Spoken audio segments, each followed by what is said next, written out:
Hey, welcome to my home. Welcome to my kitchen and welcome to my heart. We're at Frats Where the Flavor's At, and again, I am joined with some wonderful friends, blessed beyond words. Today we're gonna do something, sort of healthy, salmon, but there is butter and cream involved. But listen, there doesn't have to be, and I'll explain that to you when we go through the whole plate presentation for those of you who are either lactose intolerant or prefer to do something a little bit lighter. Ingredients-wise, I've got salmon. I've got some sliced mushrooms. I've got some beautifully picked, fresh, washed baby spinach.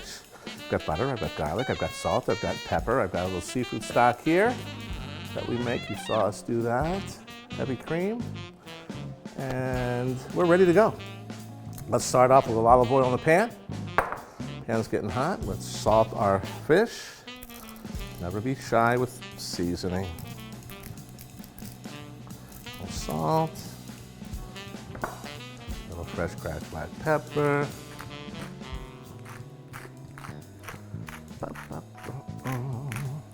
Let's make sure the pan is nice and hot. Not hot enough yet. I want to just start to see it smoke before I put my fish in. What we're going to do is we're going to cook the fish on both sides just a couple of minutes just to get a nice sear on both sides of the fish. We're going to take it out. We're going to put it in the oven. And we're going to let it finish in the oven. While that's finishing, in the same pan, we're going to cook our mushrooms and our spinach. We're going to add butter. We're going to add garlic. We're going to add heavy cream and create a nice sort of Florentine sauce. Afterwards, we'll take the fish out, let it finish cooking in the sauce. We'll plate up. We'll enjoy ourselves. Wine-wise, pairing-wise, we're going to do a little French rosé. Hope you guys are okay with a little rosé. Rosé all day. My Lion and the Lily rosé from Bordeaux. And let's get this thing going.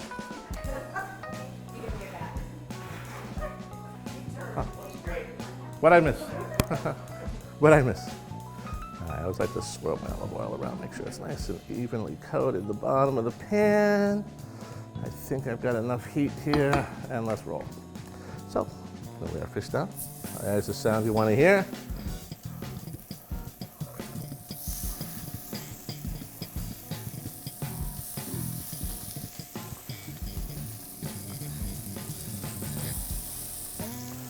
Again, we just want to get a nice sear on both sides of the fillets. We're not going to cook it through just yet. All right, a couple of minutes just to get some nice heat there. All right, a couple more minutes on this side. What we'll do then is we're going to take the fish out of the pan. I'm going to put it in this little baking pan. For those of you who like pie, yes, I do like pie. Save your pie tins. These really work nice for small things that you want to fill into the oven to finish cooking off. I love my little pie tins. Woo! Spin-a-rooney.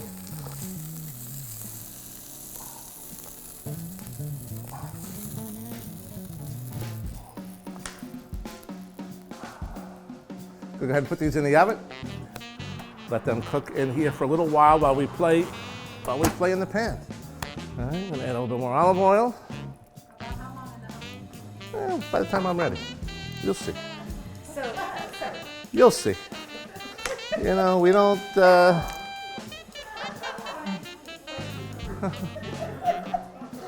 I said, when my great Italian ancestors tap me on the shoulder and say, "Son, it's time to come out." That's why we don't need cookbooks or recipes. We have our ancestors. They just tap us on the shoulder and say, "Son, it's time." All right, let's go ahead and start browning our mushrooms.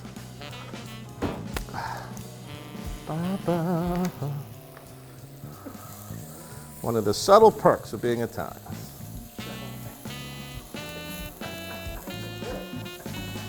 All right, so let that cook. This is going to take a couple minutes. We'll come back in a couple of minutes and we'll add the spinach. We'll deglaze with wine. We'll add a little garlic, a little bit more salt and pepper, and then the cream. And then what we'll do is we'll let the cream really cook down and reduce. Let those mushroom and spinach flavors really impart their flavors into the sauce. We got a little seafood stock as well to intensify flavors. And then by that time, then, and only then, will the fish come out and be placed in the sauce, and then from there we could plate it up. Come back in a couple of minutes. We'll see you soon. All right, our mushrooms, we've got a nice little color on. I'm gonna add a little minced garlic just for a little extra flavor. I'm gonna hit it with a little salt. I'm gonna throw a little crushed red pepper, just a little. There we go. That'll do. Mix that up nice. All right. Get the garlic flavors to release into the shrooms. Hit it with some white wine. Oh, I love that sound. Let that cook out the alcohol. Don't worry. We got plenty of alcohol to consume. We're not cheating ourselves here. All right. I've got some seafood stock here that we have made in previous episodes, a little shellfish stock. Gonna let the wine cook out. Got enough wine out? Yeah, why not? And we'll add the stock. Do you need me to taste the wine?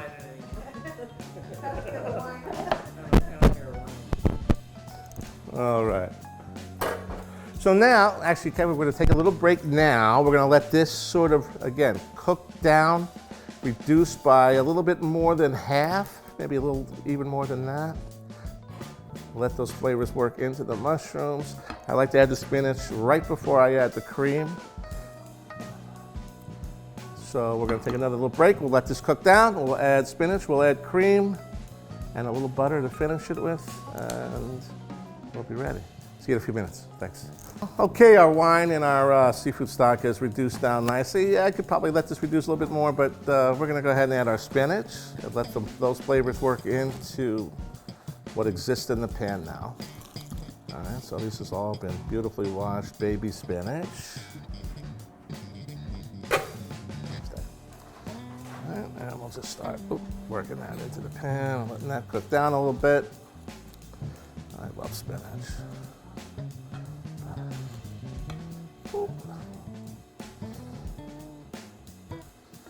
let that cook in. Once you see the spinach has wilted, then I'll go ahead and add the heavy cream. And again, we're gonna let that reduce. We're gonna let the flavors really sort of work into the cream and the stock and create a nice sauce. We'll finish it with a little butter and then add the fish, which has cooked through in the oven, and the oven is turned off, and I will take that out shortly. All right. Very good. That's as simple as that. We'll add our heavy cream.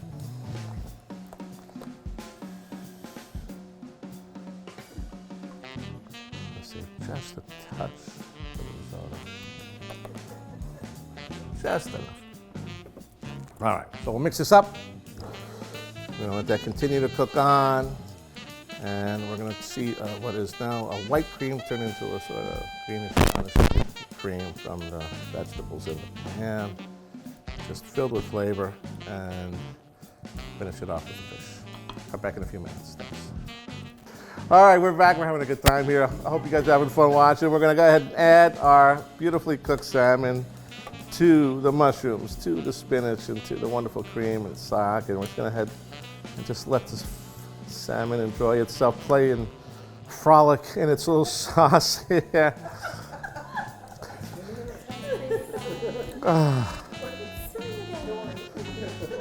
All right, we'll get rid of this. We'll let this cook another couple of seconds, and we'll start plating up.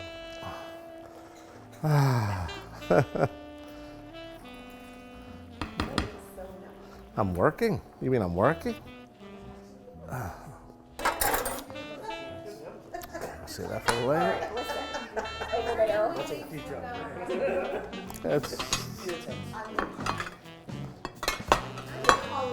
Yes, we're gonna do this together.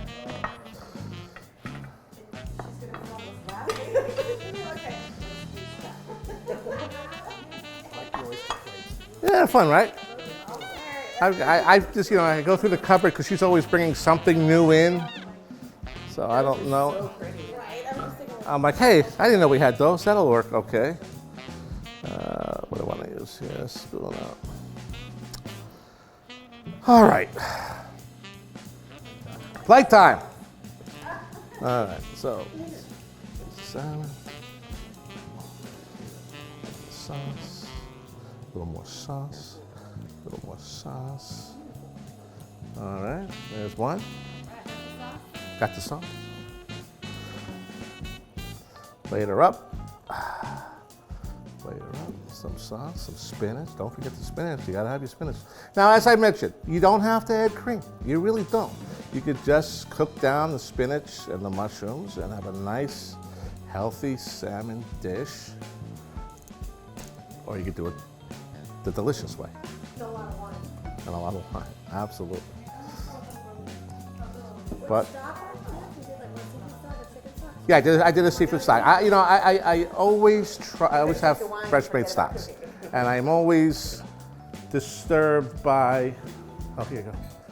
By seafood dishes that use chicken stock, seafood soups especially. I can't tell you how many times I've gone in the restaurants that supposedly make like a crab bisque or a, and you come to find out it's either a vegetable stock or a chicken stock, which is more likely store-bought as well. Because if you're not thinking enough to make a true seafood stock for a seafood dish, you probably don't really care what the quality of chicken stock is.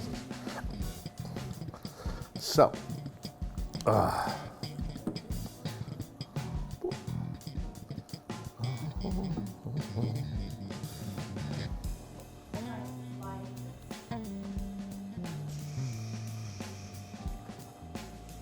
that's a good slow motion piece right there. All right. Who didn't get? Don't stop, don't wait. Dig in. There you go, brother. All right. And that's the salmon Florentine.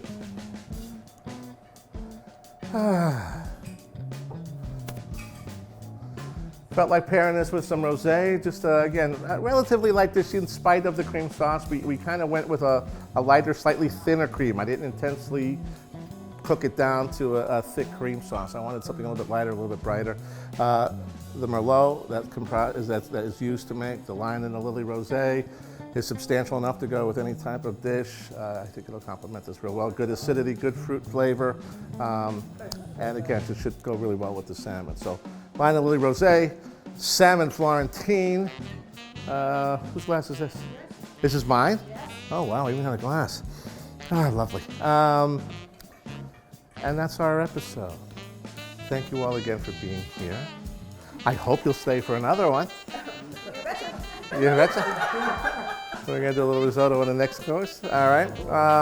Thank you again for being here, everybody. Thank all of you for those who are out there who are watching on my YouTube channel. Everybody shout out the name. What's the name of this show?